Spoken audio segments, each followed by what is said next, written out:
everyone, this is Prabha Singh. I welcome to you in M Muse Music Star Academy. In this session, we will talk about most important questions of UGC NET. ठीक है, इसमें UGC NET के आज important question हम discuss करने वाले हैं जो कि आपके सभी एग्ज़ाम के लिए बहुत ही इम्पोर्टेंट है। अगर आप फर्स्ट ग्रेड की तैयारी करना चाहते हो तो आप मुझे कॉल कर सकते हो। फर्स्ट ग्रेड के लिए हम क्रैश कोर्स चला रहे हैं जो कि जिसका प्राइस है 1000 रुपीज़ फॉर 3 मंथ्स। 1000 रुपीज़ इसका प्राइस है जो कि 3 मंथ्स के लिए है। अगर आप हमारे साथ एग्ज़ाम्स की प्रिपरेशन करना चाहते हो तो आप हमें कॉल कर सकते हो। I am giving you my contact number here 9116054763। Okay, तो आज हम इसमें कुछ क्वेश्चंस डिस्कस करने वाले हैं जो कि आपके एग्ज़ाम्स के लिए या UGC नेट के लिए या फिर जो फर्स्ट ग्रेड का एग्ज़ाम अभी आने वाला है जिसके फॉर्म स्टार्ट हो चुके हैं, 5th से स्टार्ट हो जाएंगे, हो चुके हैं। यस, हाँ, 4 और 5 जून इसकी लास्ट डेट है फिल करने की, जो कि राजस्थान RPSC का एग्ज़ाम है। इसमें फर्स्ट पेपर होता है एंड सेकंड पेपर होता है। अगर आप फर्स्ट पेपर की तैयारी करना चाह रहे हो, 3 मंथ्स के लिए हमने कोर्स चलाया जिसकी फ़ीस है 1000 रुपीज़। अगर आप उसकी प्रिपरेशन करना चाहते हो तो आप हमें कॉल कर सकते हो। ठीक है, तो स्टार्ट करते हैं क्वेश्चंस के बारे में। First question is here. इसमें से आपको डिफरेंट को चुनना है, कौन सा डिफरेंट है ये क्वेश्चन है आपका। First question is here, please भिन्न को चुनिए। ये आप भिन्न को इसको किस वे में आइडेंटिफाई कर रहे हो, it's completely lean on you. Okay, इसको आप किस वे में डिफरेंट बता रहे हो ये आप पर डिपेंड करता है, किस वे में आप इसको सोच के डिफरेंट मान रहे हो। So it's completely lean on you. ठीक है, सो आउटसेट भिन्न को चुनना है। First option is here Lakshya Sangeet, second option is here Abhinav Raag Manjari, third option is here Abhinav Geetanjali and fourth option is here Shrimal Lakshya Sangeetam. What will be the right answer of this question? इसमें आपको different को चुनना है। First option is here Lakshya Sangeet, option B is here Abhinav Raag Manjari, third is here Abhinav Geetanjali and fourth one is here Shrimal Lakshya संगीतम।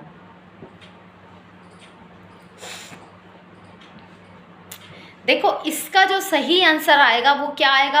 अभिनव गीतांजलि। ये अभिनव गीतांजलि इसलिए आएगा क्योंकि ये जो अभिनव गीतांजलि है ये ग्रंथ जो है ये भातखंडे जी द्वारा नहीं लिखा गया है। यहाँ पर डिफरेंट आपने किस वे में आइडेंटिफाई किया, मैंने आपको जो बताया इसमें ये पूछा गया है कि अभिनव राग मंजरी इनमें से कौन सा ग्रंथ जो है वो भातखंडे का नहीं है। अब ये तीनों ग्रंथ जो है वो भातखंडे के हैं, लक्ष्य संगीत, अभिनव राग मंजरी एंड मल लक्ष्य संगीतम। लेकिन अभिनव गीतांजलि जो ग्रंथ है वो भातखंडे जी द्वारा लिखा हुआ नहीं है। ये किसके द्वारा लिखा हुआ है ये आप मुझे ऑप्शन में बताओगे। सो इसका सही आंसर क्या होगा? Option number C. ठीक है, चलिए नेक्स्ट क्वेश्चन। माँ सा वादी संवादी वाले रागों को चुनना है आपको जिसका मध्यम और षड्ज वादी संवादी है। खमाज, मालकोंस, बागेश्वरी एंड वृंदावनी सारंग।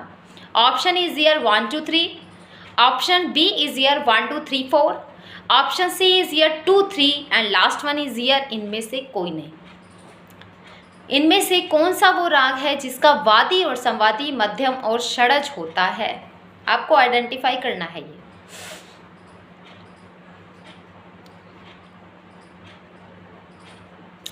देखो, खमाज जो होता है उसका गंधार और निषाद होता है, तो पहला ऑप्शन तो हमारा वैसे ही गलत हो गया।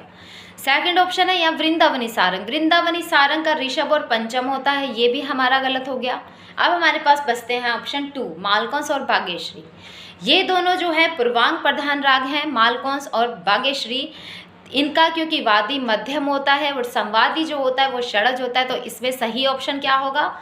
ऑप्शन नंबर सी 2 व 3 दोनों। ठीक है, बागेश्वरी और मालकोंस जो है ये दोनों ही ऐसे राग हैं जिनका वादी और संवादी मध्यम और षड्ज है। Now move on next question. Third question is here संगीत मार्तंड की उपाधि इनमें से किसे प्रदान की गई है? First option is here Vishnu Narayan Bhatkhande, option B is here Narayan Moreshwar Khare, option C is here DV Paluskar and option D is here Omkar Nath Thakur. इनमें से किसे संगीत मार्तंड की उपाधि दी गई है?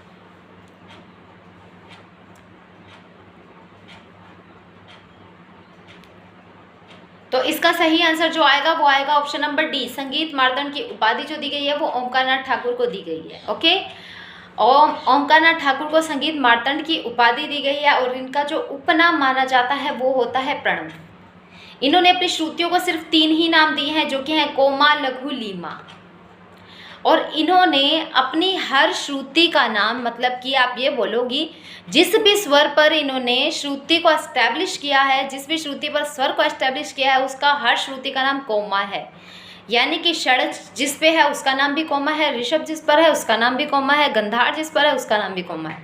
यानी कि इनकी श्रुतियों के जो पर्टिकुलर नाम है वो 3 ही हैं ओनली, जो कि है कोमा, लघु, लीमा। ठीक है, अगर आप इसको डिटेल से पढ़ना चाहते हो तो आप हमारे कोर्स ज्वाइन कर सकते हो, जो कि फर्स्ट ग्रेड की प्रिपरेशन के लिए स्टार्ट हो चुके हैं, जिसका प्राइस जो है 1000 रुपीज़ है। चलिए नेक्स्ट क्वेश्चन इज हियर। इनमें से शुद्ध माँ व्यंकटमुखी के किस स्वर के समान है? शुद्ध मध्यम जो है वो व्यंकटमुखी के किस स्वर के समान है? ऑप्शन फर्स्ट इज हियर शुद्ध माँ, ऑप्शन बी इज हियर प्रतिमा, ऑप्शन सी इज हियर अंतर्गंधार and option D is here साधारण गंधार। इनमें से जो शुद्ध मध्यम है वो व्यंकटमुखी के किस स्वर के समान है? देखो, जो हमारा तीव्र माँ है वो प्रतिमा के समान है दक्षिणी संगीत का। हमारा जो शुद्ध गंधार है दैट इज अंतर्गंधार इन दक्षिणी संगीत इन, और जो हमारा साधारण गंधार है वो दक्षिणी संगीत में कोमल गंधार के नाम से जाना जाता है। बचा कौन सा? मध्यम। यानी कि जो हमारा मध्यम स्वर है वही व्यंकटमुखी जी का भी है। So both are equal. So what will be the right answer of this question? Option number first. Okay, now move on next question. इसमें से आपको डिफरेंट को चुनना है कि कौन सा डिफरेंट है। अब वो किस वे में डिफरेंट है ये आपको माइंड चलाना अपना। First option is here Vrindavani Sarang, option B is here Bhupali, option C is here Deshkar and option D is here Yaman. इसमें से आपको भिन्न को चुनना है कि कौन सा भिन्न है, वृंदावनी सारंग, भूपाली, देशकार या यमन। कौन सा इसमें से डिफरेंट है? देखो, इसमें से जो डिफरेंट है वो है यमन। क्यों है डिफरेंट? क्योंकि यहाँ पर जाति के अकॉर्डिंग देखा गया। अगर आप वादी संवादी के अकॉर्डिंग आप इसको देखोगे तो वादी संवादी के अकॉर्डिंग सारे के सारे डिफरेंट है ना, सभी ही अलग हैं। लेकिन अगर आप जाति के अकॉर्डिंग देखोगे, इनमें से 3 राग ऐसे हैं जिसकी जाति जो है वो ओड़व ओड़व है। कौन से? देशकार, भूपाली और वृंदावनी सारंग। बारिंग टू यमन राग को छोड़कर। तो इसमें जो सही है, जो डिफरेंट है वो क्या है? राग यमन, ऑप्शन नंबर डी। चलिए नेक्स्ट क्वेश्चन है कि पलुस्कर ने रामनाथ आश्रम की स्थापना कहाँ पर की थी? Option A is here Miraj, option B is here Pune, option C is here Gujarat and option D is here Gwalior. कहाँ पर की थी रामनाथ आश्रम की स्थापना पंडित विष्णु दिगंबर पलुस्कर जी ने? मीरज, पुणे, ग्वालियर या फिर गुजरात।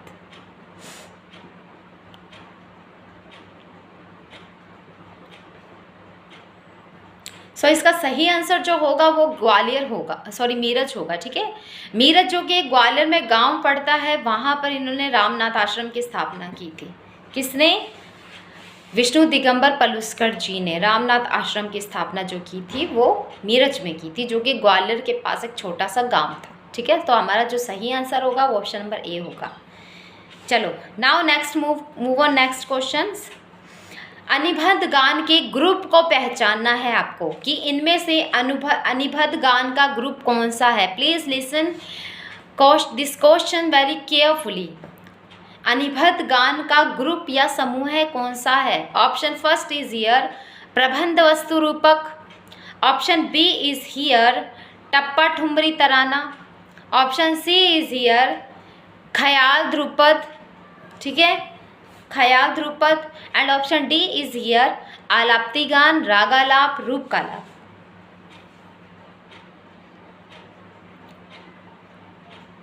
कौन सा इसमें से अनिबद्ध गान से संबंधित है? देखो, ये क्वेश्चन बहुत बार पूछा जाता है कि निबद्ध गान से संबंधित कौन सा है, अनिबद्ध गान से संबंधित कौन सा है। निबद्ध गान हमें पता है कि वो होता है जो ताल में बंधा हुआ हो, और अनिबद्ध वो होता है जो ताल में बंधा हुआ नहीं होता। समटाइम क्वेश्चन ऐसा ही दिया जाता है कि आलाप दिया जाता है सॉरी आलाप दिया जाता है, ठीक है। लेकिन इसमें अब थोड़ा सा डिफरेंट करके पूछा है इन्होंने आलाप के प्रकार के नाम दे दिए, जिससे कि आपको कन्फ्यूजन हो जाए। जिसने पढ़ा है वो आराम से बता देगा, जिसने नहीं पढ़ा वो कन्फ्यूज़ हो जाएगा। तो क्या है, रागालाप, रूपकालाप, आलाप्ती गान, जो कि आलाप के प्रकार हैं। तो इसमें जो सही आंसर होगा वो होगा ऑप्शन नंबर डी, ठीक है। चलिए now move on next question, कि मध्यम ग्राम में मध्यम जो होता है वो कितनी श्रुति का होता है। ऑप्शन ए इज ईयर द्विश्रुतिक, ऑप्शन बी इज ईयर त्रिश्रुतिक, ऑप्शन सी इज ईयर चतुश्रुतिक and option D is year पंचश्रुतिक। मध्यम ग्राम में जो मध्यम होता है वो कितनी श्रुतियों का होता है, द्विश्रुतिक, त्रिश्रुतिक, चतुश्रुतिक या पंचश्रुतिक।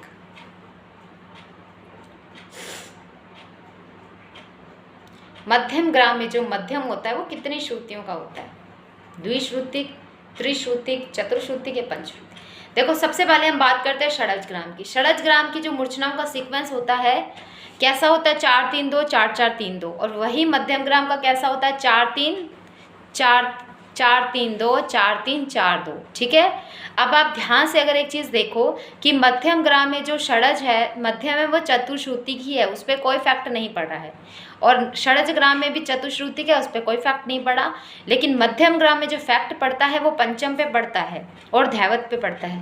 पंचम जो होता है वो चतुश्रुतिक हो के त्रिश्रुतिक हो जाता है, और जो धैवत होता है वो त्रिश्रुतिक होता है, और जो कि मध्यम ग्राम में चतुश्रुतिक हो जाता है, ठीक है। तो मध्यम और पंचम पे फैक्ट पड़ता है, इसमें बाकी का कोई नहीं है, क्योंकि 4 3 2 4 3 4 2। अगर चौथी श्रुति पे आप देखते हो मध्यम ग्राम में तो धैवत होता है, जबकि षडज ग्राम में जो धैवत होता है वो त्रिश्रुतिक होता है, ठीक है। अगर आपसे कभी क्वेश्चन पूछा जाता है एग्जाम में कि मध्यम ग्राम में जो धैवत होता है वो कितनी श्रुति का होता है, तो चतुश्रुतिक होता है, क्योंकि उसकी सीक्वेंस ऐसा होता है 4 3 2 4 3 4 2। ओके,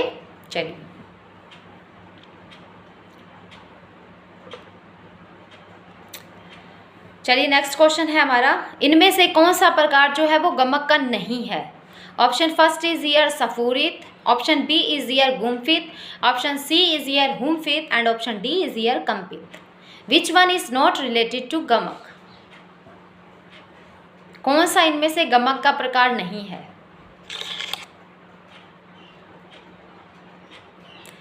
तो इसका जो सही आंसर होगा गुम्फित। गुम्फित देखो कोई भी गमक का प्रकार नहीं है, यहाँ पे आप सभी कंफ्यूज हो गए। हुमफित तो है, कंपित भी होता है, सफूरित भी होता है, लेकिन गुम्फित कोई गमक का प्रकार नहीं है।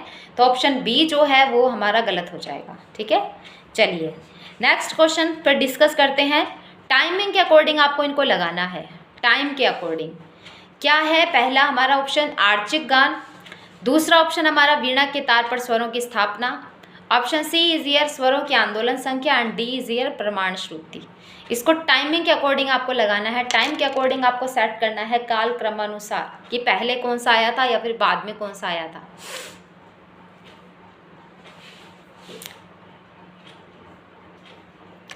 देखो अगर आप एक चीज़ ध्यान से देखो, आर्चिक और गात्य के बाद हम कहाँ पे करते हैं, सामवेद के थ्रू करते हैं। तो सबसे पहले हमारा जो माना जाता है वेद, दैट इज सामवेद। उसके बाद प्रमाण श्रुति का जिक्र जो किया है वो भरत ने किया है, जो कि 4वीं शताब्दी की बात हो जाती है। तो ऑप्शन फर्स्ट जो है आर्चिक गाति वो पहले पे रखा जाएगा, फिर आएगा हमारा प्रमाण श्रुति। अब यहाँ पे कंफ्यूजन है स्वरों के आंदोलन संख्या में और स्वरों की स्थापना में। तो याद रखना अहोबल जी जो है उन्होंने वीणा के तार पर स्वरों की स्थापना की थी, ठीक है। वीणा के तार पर स्वरों की स्थापना की थी, जबकि जो आंदोलन संख्या जो बताई थी वो भातखंडे जी ने बताई थी। तो लास्ट वाला हमारा क्या होगा, स्वरों की आंदोलन संख्या। स्वरों की स्थापना की बात की थी अहोबल जी ने जो वीणा के तार पर की थी।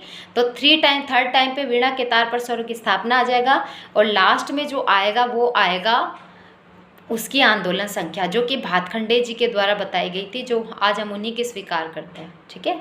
तो सही आ गया हमारा पहला ऑप्शन क्या आएगा, आर्चिक, दूसरा आएगा प्रमाण श्रुति, थर्ड ऑप्शन इज ईयर स्वरों की स्थापना and fourth one is year स्वरों की आंदोलन संख्या, ठीक है। चलिए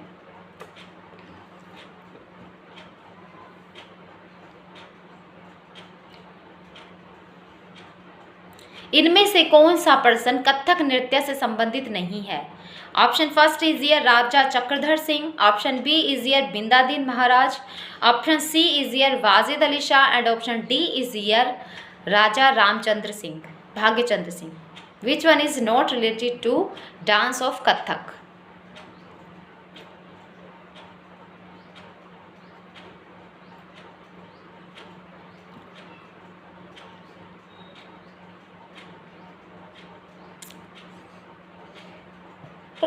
सॉरी. तो इसका सही आंसर क्या आएगा? वाजिद अली शाह. वाजिद अली शाह कोई नृत्य से संबंधित नहीं है, वो ठुमरी से संबंधित है. तो सही ऑप्शन क्या होगा इसमें? Option number B. ये गलत हो जाएगा, मतलब वैसे सही आंसर ये होगा लेकिन उसके अकॉर्डिंग गलत है कि वो नृत्य से संबंधित नहीं है. तो क्या आंसर को पिक करेंगे हम? Option number C, Wajid Ali Shah. चलिए, थैंक यू सो मच. अगर आप फर्स्ट ग्रेड की प्रिपरेशन करना चाहते हो तो प्लीज़ आप हमें कांटेक्ट कर सकते हो. Thank you so much.